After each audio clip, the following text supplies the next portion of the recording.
श्री कृष्ण और कालिया नाग की कहानी।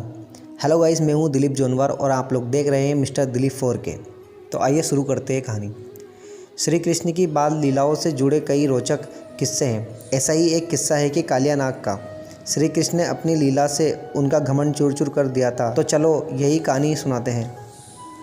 यह बात तब की है जब यशोदा के लाल कन्हैया गोकुल में रहा करते थे। गोकुल के पास ही यमुना नदी बहती है। एक बार यमुना को कालिया नाग ने अपना घर बना लिया था। नदी के पानी को अपने विष से जहरीला कर दिया था। पानी को पीकर पशु पक्षी गाँव के लोग मरने लगे थे। एक बार श्री कृष्ण ने अपने दोस्तों के साथ खेलते खेलते यमुना नदी के किनारे पहुंच गए और खेलते खेलते अचानक से उनकी गेंद नदी में गिर जाती है। जब यमुना नदी के पानी और उसमें रहने वाले कालिया नाग के बारे में सभी को मालूम था, इसलिए मौत के डर से कोई भी नदी में जाने को तैयार नहीं हुआ।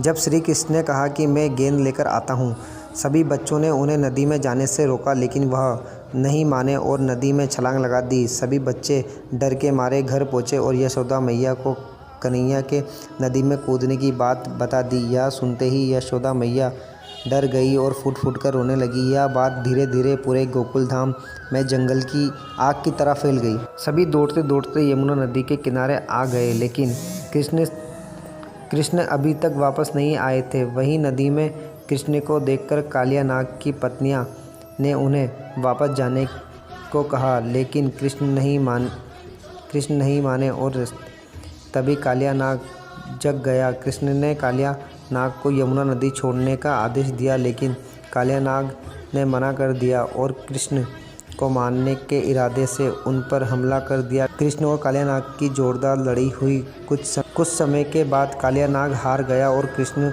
उसके फन पर नाचने लगे।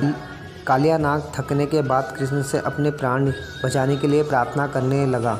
तब कृष्ण ने उसे अपने स्थान पर वापस जाने को कहा। कालिया ने कहा कि वहाँ पर गरुड़ मुझे मार डालेगा, मैं वहाँ कैसे जाऊँ? श्री कृष्ण ने कहा कि मेरे चरणों के निशान तुम्हारे फन पर है, उसे देखकर गरुड़ तुमको नहीं मारेगा। इसके बाद कालिया नाग श्री कृष्ण को अपने फन पर उठाकर यमुना नदी से बाहर आ गया और उसके बाद अपनी पत्नियों के साथ अपने स्थान पर चला गया। कृष्ण को सही सलामत वापस पाकर सभी बहुत खुश हुए और गोकुल में उत्सव मनाया गया। सो दोस्तों, अगर आपको हमारी ये कहानी अच्छी लगी तो फिर हमारे चैनल को सब्सक्राइब कीजिएगा, लाइक कीजिएगा, बेल आइकन का बटन जरूर दबाइएगा।